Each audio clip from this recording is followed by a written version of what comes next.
Hello everyone, ये the study गुरु और मैं हूं अनिल कुमार। इस वीडियो में हम डिस्कस करेंगे जब आप इन्फोर्समेंट ऑफिसर या अकाउंट ऑफिसर लगोगे यूपीएससी के थ्रू ईपीएफओ में, तो उस टाइम पे आपकी सैलरी क्या होगी। तो जब भी अकाउंट ऑफिसर लगते हैं या इन्फोर्समेंट ऑफिसर लगते हैं तो उनकी सैलरी में तीन चीज़ें तो मेन रहती हैं। एक तो बेसिक पे, फिर डीए, फिर एचआरए। ये दो मेन कंटेंट रहते हैं। इन पे डिपेंड कर इस पे ये दोनों की कैलकुलेशन इसके बेस पे होती है। बेसिक पे के बेस पे आपका डीए और एचआरए कैलकुलेट होता है। फिर टीए कई जगह पे फिक्स होता है, कई जगह पे चेंज भी होता रहता है, अलग अलग जगह पे अलग अलग होता है। उसके बाद क्या रहता है, कई चीज़ें और भी होती हैं जो सैलरी में आपको इसके अलावा मिलती हैं, वो उसके बाद मैं आपको वो भी बताऊँगा। लेकिन रफली जो आपकी सैलरी इसमें बनेगी, देखो आज के दिन अगर हम बात करके चलें तो डीए गवर्नमेंट ने फ्रीज कर रखा है। डीए 1 जुलाई से देना शुरू करेगी गवर्नमेंट। तो 1 जुलाई के आसपास आपका जो डीए रहेगा वो रहेगा 28% के आसपास। जो डीए की कैलकुलेशन रहेगी वो इतनी रहेगी 1 जुलाई को। 28 से 30 के बीच में रहेगी, 29 भी हो सकता है, 30 भी हो सकता है, क्योंकि क्वार्टरली डीए अनाउंस किया जाता है। तो क्वार्टरली डीए अनाउंस किया जाता है तो उस टाइम पे आपका जो डीए रहेगा वो 28 से 30 के बीच में रहने की उम्मीद है। ठीक है जी। तो एक तो हो गया जो आपका बेसिक पे रहेगा, वो रहेगा 47,600 रुपये। ये तो है आपका बेसिक पे। बेसिक पे का मतलब क्या होता है, जिस पे आपका सिलेक्शन होता है वो आपका बेसिक पे होता है। एक पे बैंड होता है। पे बैंड क्या होता है, जिसके बीच में आपका सिलेक्शन होगा। पे बैंड आपको दिखाई दे रहा होगा साइड में, और आपको बेसिक पे की भी ये कैलकुलेशन आपको दिखाई देगी होगी। लेवल 6 में क्या, ये सारी मैं आपको बता भी दूंगा कैसे कैसे इसकी कैलकुलेशन होती है। सबसे पहले आप ये देखिए कि आपको बेसिक पे मिलेगा 47,600। जब आप लगोगे तब आपकी सैलरी में सबसे पहले लिख के आएगा 47,600 आपका बेसिक पे है। उसके बाद आपको डीए लिख के मिलेगा। जब आपका सिलेक्शन होगा उस टाइम तक डीए मिनिमम 35% हो चुका होगा। तो मैंने ये कैलकुलेशन 35% मान के की है कि जब मान लो 1 जुलाई के बाद 1 अक्टूबर का क्वार्टर आएगा, 4% उसमें बढ़ के मानते हैं। जब 1 जनवरी का जो क्वार्टर आएगा तो हम ये मान के चलते 3-4% उसमें बढ़ेगा। तो अप्रोक्सीमेटली अगर ये हम 8% भी इसमें बढ़ाए तो 36 बनता है। तो मैंने इसको 35 रख लिया कि 35% तो डीए आपका मिनिमम टू मिनिमम रहेगा ही। तो 35% ये इसका बेसिक का 35% रहता है। डीए आपका बेसिक पे कैलकुलेट होता है, तो बेसिक का 35% बन रहा है आपका 16,600। उसके बाद जो एचआरए होता है, एचआरए की जो कैलकुलेशन की जाती है आज के दिन, जो 7th पे कमीशन के बाद 24%, 16% और 8% पे की जाती है। 24%, 16%, 8% क्या होता है, अगर आप ऐसी सिटी में रहते हो जहाँ की पॉपुलेशन 50 लाख से ज़्यादा है तो वो आपको एचआरए मिलेगा। आपको एचआरए मिलेगा 24%। तो एचआरए क्या होता है, house rent allowance. House rent allowance क्या होता है, मान लो अगर आपको रहने के लिए जगह नहीं है तो गवर्नमेंट आपको हाउस प्रोवाइड कराएगी। अगर आपको गवर्नमेंट हाउस प्रोवाइड नहीं करा पा रही है तो वो आपको अलाउंस दे देगी कि भाई सिटी में रहने का इतना इतना खर्चा आ रहा है, अप्रोक्सीमेट आप अपना मकान लेके रह सकते हो। उनका ये मानना रहेगा कि अगर आप जहाँ 50 लाख से ज़्यादा पॉपुलेशन है वहाँ 24% आपका बेसिक का खर्चा आपकी रहने की कॉस्ट आएगी। अगर आप ऐसी सिटी में रहते हो जहाँ पॉपुलेशन 5 लाख से 50 लाख के बीच में, वहाँ 16% के आसपास आपकी जो रहने की कॉस्ट आएगी, हाउस रेंट अलाउंस आपको मिलेगा। अगर ऐसी सिटी में रहते हो जहाँ पे आपकी जो पॉपुलेशन 5 लाख से कम है तो वहाँ पे 8% आपकी कॉस्ट आएगी रहने की। तो मैंने ये जो कैलकुलेट किया है वो 24% पे किया है। तो 24% बेसिक का बनता है आपका 11,424। ये जो 24% है ये इसका बेसिक पे है। बेसिक की क्या 24%। अब मैं एक चीज़ आपको यहाँ पे बताता हूँ, जो 50 लाख से जो बड़ी सिटी है, मोस्टली मेट्रो सिटी सारी आ गई उसमें, दिल्ली, मुंबई, कोलकाता, चेन्नई, उसके बाद बेंगलोर, अहमदाबाद, ये कुछ सिटी मेन है वो भी इसमें इंक्लूड हो जाएंगी। ठीक है जी। तो ये हो गया। उसके बाद आपको मिलता है ट्रांसपोर्ट अलाउंस। हो सकता है ये ट्रांसपोर्ट अलाउंस आपको 3,000 से ज़्यादा भी मिल जाए, 5,000 भी मिल सकता है। फिर उसके अलावा आपको मिलता है मेडिकल का खर्चा, इंडोर आउटडोर। बेसिकली सबको यही मिलता है, हमें भी मिलता है तो आपको भी यही मिलता है। तो उसे और जितने भी एम्प्लॉयज हैं उनको यही मिलेगा। इंडोर में क्या रहता है, अगर मान लो आप बीमार हो गए तो आपको कहीं पे एडमिट कराना पड़ता है, तो वो जितनी कॉस्ट आएगी उस पर आप मान लो इंडोर में कहीं पे एडमिट कराने पड़े तो वो सारी कॉस्ट आपका डिपार्टमेंट बियर करेगा। ठीक है जी। लेकिन अगर आपने कहीं कोई बाहर कोई खर्चा किया मान लो, या तो जैसे आप कोई कहीं डॉक्टर के पास प्राइवेट गए, वहाँ पे आपने कुछ थोड़ा बहुत खर्चा किया, डॉक्टर को दिखाया कि डॉक्टर साहब मेरे दांत में प्रॉब्लम है, मेरी आँख में प्रॉब्लम है, यहाँ प्रॉब्लम है, वो प्रॉब्लम है, तो उस पर आपने मान लो महीने में 2,000 रुपये खर्च किए, तो वो आप 2,000 रुपये रिम्बर्स करा लोगे, तो वो आपकी सैलरी में जुड़ के आ जाएंगे। ठीक है जी। तो इस तरह से सब कराते भी हैं कि किसी का जितना बनता है, लेकिन क्या रहता है, साल में लिमिट रहती है। आप एक बेसिक तक ले सकते हो, एक बेसिक का कितना परसेंट, मतलब एक बेसिक तक आपको 50,000 तक आपको राउंड अलाउ होगा कि आप अपना आउटडोर का क्लेम कर सकते हो, तो 50,000 आपकी सैलरी इससे बढ़ जाएगी साल में। ठीक है जी।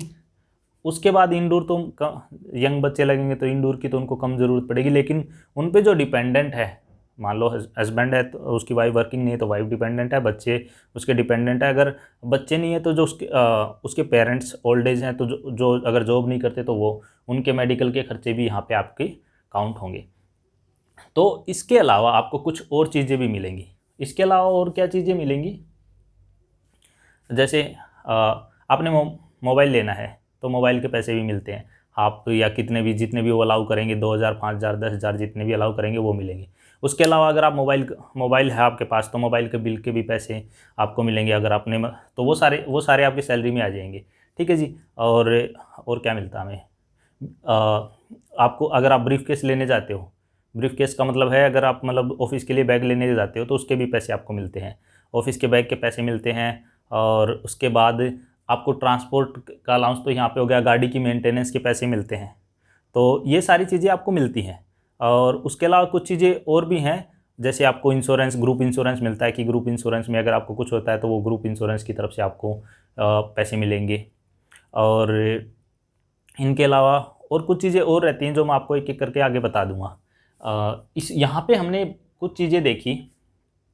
सबसे पहले क्या, बेसिक पे ये रहता है, डीए का मतलब होता है डियरनेस अलाउंस। डियरनेस का अलाउंस का मतलब ये होता है कि जैसे जैसे डियरनेस अलाउंस का मतलब ये रहता है कि जैसे मान लो 47,600 उन्होंने बेसिक फिक्स कर दी, जब 7th पे कमीशन आया 47,600 रुपये ये मान के चल रहे थे जो लेवल 8 में है, तो उनका जो वो है बेसिक 47,600 होना चाहिए।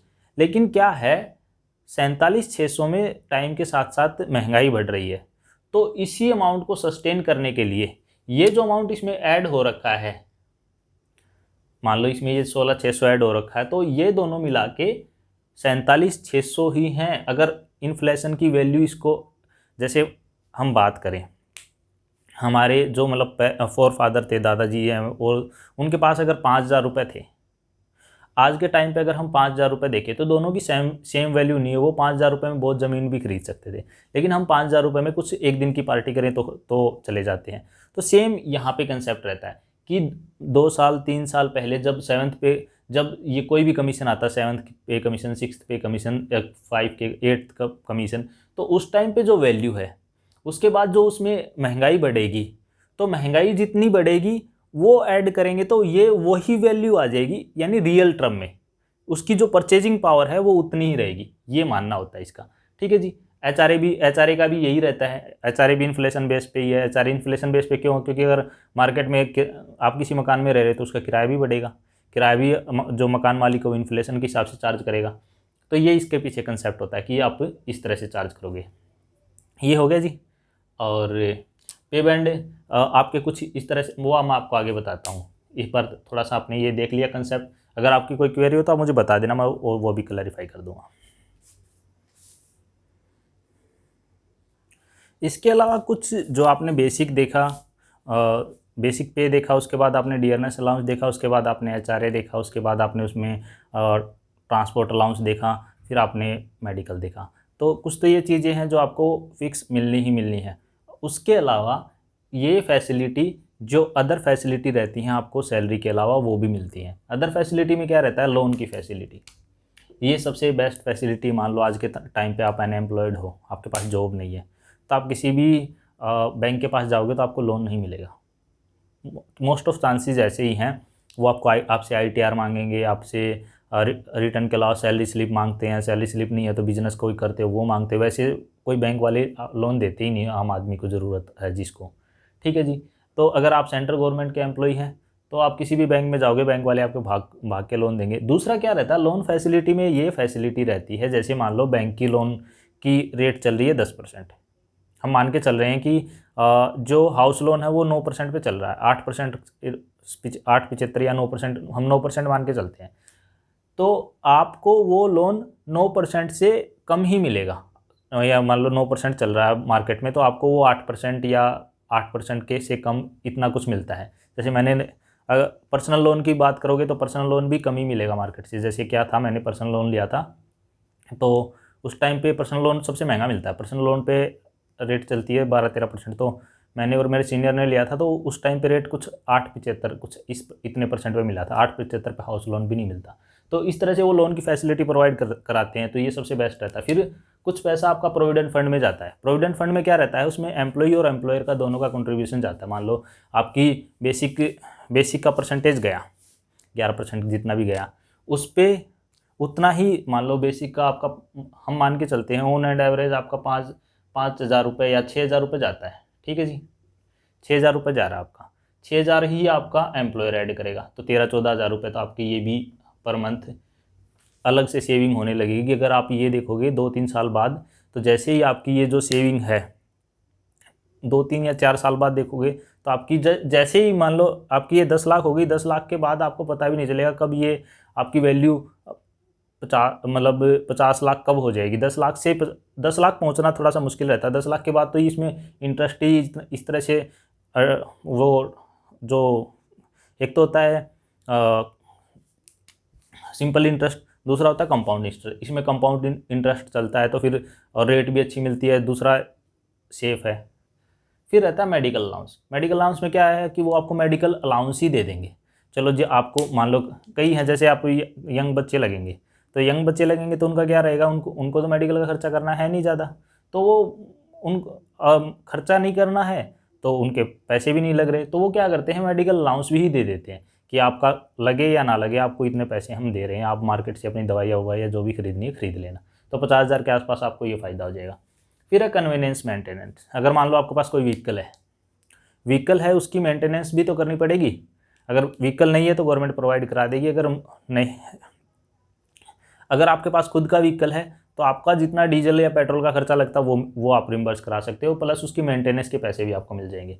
दूसरा क्या है, मोबाइल बिल एंड मोबाइल के पैसे। जैसे मोबाइल के पैसे आपको अलग अलग डिपार्टमेंट में अलग अलग तरह से रहता है। जैसे मोबाइल में कुछ पैसे आपको रिम्बर्स करा सकते हो, मोबाइल का 50% या 10,000 जितने भी वो अलाउ करेंगे आपको रिम्बर्स करा सकते हो। दूसरा बिल के केस में क्या रहता है, आपको बिल आपका फुली एग्जैम्प्ट रहता है। बिजली के बिल में भी आपको छूट मिलती है, ठीक है जी, पानी के बिल में मिलती है।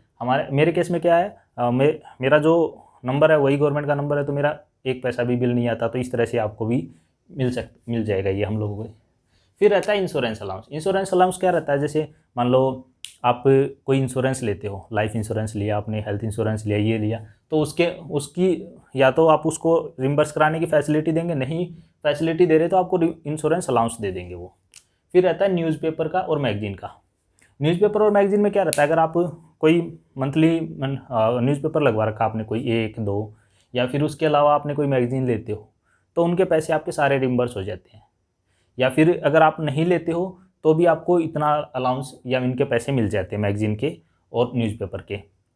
फिर ये क्वार्टरली आपको वो करना पड़ता है, क्वार्टरली आपको बिल सबमिट करने पड़ते हैं कि मैंने ये न्यूज़पेपर लिए थे, ये मैगजीन ली थी।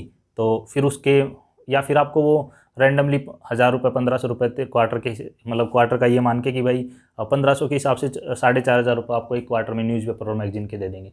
इस तरह से टावल और कुछ आप अदर चीज़ें लेके आते हो, 6 मंथ में एक बार उसके पैसे मिल जाएंगे।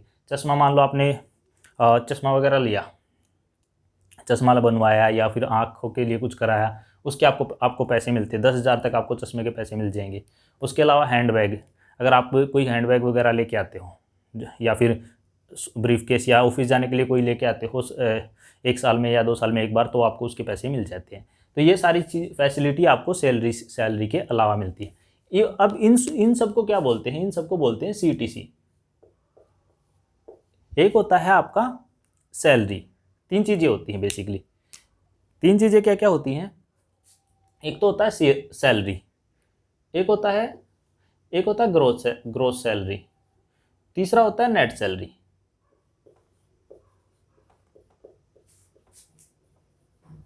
अब ये जो सीटीसी रहता है, सीटीसी में क्या रहता है, सीटीसी में ये सारी चीज़ें आपकी इंक्लूड रहेंगी, बेसिक पे, डीए, एचआरए और ट्रांसपोर्ट अलाउंस, इसके अलावा ये सारी फैसिलिटी वो टोटल जोड़ के आपका सीटीसी बताते हैं कि भाई हमारे यहाँ पे एम्प्लॉय बन रहा है तो हम उस एम्प्लॉय की मुझे इतनी, उस एम्प्लॉय की ऑर्गेनाइजेशन को उतनी कॉस्ट बियर करनी पड़ रही है। तो आपकी जो कॉस्ट बियर जो ऑर्गेनाइजेशन बियर करेगा, आपकी कॉस्ट 20 लाख प्लस जाएगी।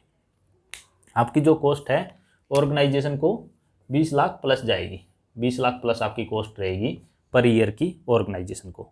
तो ये तो है आपका सीटीसी। फिर रहता है आपकी ग्रोस सैलरी। ग्रोस सैलरी हम मान के चलते हैं आपकी 80,000 प्लस है, हम 80,000 मान के चलते हैं, 12×8 = 96, तो आपकी 10 लाख प्लस आपकी ग्रोस सैलरी होगी। ठीक है जी। तो उसमें से कुछ आपकी ग्रोस सैलरी में से कुछ आपका टैक्स वगैरह डिडक्ट करके और आपकी जो cash in hand per year बनी वो बनी आपकी 8 लाख रुपए। कुछ आप तो बच्चे सारे ही समझदार होते हैं तो थोड़ा बहुत टैक्स वैक्स LIC वाईसी के 1.5 लाख रुपए लगा के, हेल्थ इंश्योरेंस के ये वो करके अपने पैसे सब सेव करते हैं। तो आपकी ये मान के चलते हैं हम, नेट सैलरी जो रहेगी वो 9 लाख रुपए मान के चलते हैं हम कि भाई 9 लाख रुपए। 9 लाख रुपए क्या है, 9 लाख रुपए ये कैश इन हैंड है, जो आपने कैश इन हैंड आपके पास है। 20 लाख रुपए क्या है, 20 लाख रुपए ये सारी आपकी टोटल जो फैसिलिटीज़ आपको मिली, इनके अगर आपके पास ये जॉब नहीं होती तो आपको पर ईयर इतना खर्चा करना पड़ता है ये स्टैंडर्ड मेंटेन करने के लिए, वो है आपका सीटीसी। ठीक है जी। ग्रोस सैलरी क्या है, ग्रोस सैलरी वो है जो सैलरी जिसमें से टैक्स डिडक्शन से पहले और अदर जो अमाउंट, जैसे आपका पीएफ का अमाउंट कटने से पहले या ग्रेजुएटी का अमाउंट कटने से पहले और जो आपका टीडीएस कटने से पहले जो पैसा मिलता है वो आपका ग्रोस सैलरी है, जिसमें से आपका टीडीएस और या फिर इनकम टैक्स वगैरह डिडक्ट होने के बाद जो अमाउंट आपको यूज़ करने के लिए मिलता है वो आपका कैश इन हैंड रहता है, वो आपकी नेट सैलरी रहती है। अब आपके पास 3 चीज़ें हैं, एक सीटीसी, दूसरा ग्रोस सैलरी, तीसरा नेट सैलरी। सीटीसी में क्या है, टोटल कॉस्ट जो बियर करनी है एक एम्प्लॉय के लिए ऑर्गेनाइजेशन को एक ईयर में, उसमें ये सारी फैसिलिटीज़ के का खर्चा प्लस आपका जो ग्रोस सैलरी है वो, ये सब इंक्लूड होकर सीटीसी। फिर ग्रोस सैलरी में जो आपको जो सैलरी मिली जिसमें आपका टैक्स भी शामिल है और जिसमें आपका टीडीएस भी, मतलब टैक्स डिडक्शन एट सोर्स और इनकम टैक्स और जो प्रोविडेंट फंड, वो सारी चीज़ें इंक्लूड हैं, और जो आप यूनियन का चंदा वंदा थोड़ा बहुत कटा रहे हो किसी का भी, वो सारा इंक्लूड है, तो वो है आपका ग्रोस सैलरी। उसके बाद वो आपका पीएफ उसमें उसका पीएफ उसमें से कटने के बाद उसकी अगर कोई आपने कोई लोन वगैरह ले रखा है, पर्सनल लोन वगैरह, हाउस लोन वगैरह, उसकी डिडक्शन होने के बाद, इंश्योरेंस का ले रखा है उसकी डिडक्शन होने के बाद, उसके बाद अगर आपने कोई और आपका खर्चा है मान लो, वो कटने के बाद जो आपको कैश इन हैंड मिलती है वो आपकी आती है नेट सैलरी। ठीक है जी। तो ये तो हमारा कुछ बेसिक रहेगा, थोड़ा सा हम और समझ लेते हैं। ये इसमें एक पॉइंट और छोटा सा, जैसे अगर आपका पे बैंड सेकंड में आपका सिलेक्शन होता है तो पे बैंड सेकंड में ये ग्रेड पे हैं 7th पे कमीशन में। ग्रेड पे में क्या क्या है, एक तो 4200 है, अगर आपका 4200 पे सिलेक्शन होता तो लेवल 6 होता, 4600 पे लेवल 7 होता, आपका जो सिलेक्शन होगा वो 4800 पे होगा, उसको लेवल 8 बोलते हैं। और वो पे बैंड सेकंड में आपका जो ग्रोस सैलरी डिफाइन करेगा वो 47,600 बोलेगा। अगर आपको 5400 में होता है तो वो लेवल आपका 9 रहता। आपको साइड में ये टेबल दिखाई दे रही होगी ग्रेड पे की, तो आप इससे भी समझ सकते हो कि इसमें ग्रेड पे में 4200 क्या है, 4600 क्या है और 4800 क्या है, आपको इससे भी समझ में आ गया होगा, सीटी का भी समझ में आ गया होगा, ये सारी चीज़ें आपको समझ में आ गई। अगर फिर भी आपकी कोई क्वेरी है तो आप मुझे कमेंट करके पूछ सकते हैं। इस वीडियो में इतना ही, thanks, have a nice day, मिलते हैं नेक्स्ट वीडियो में।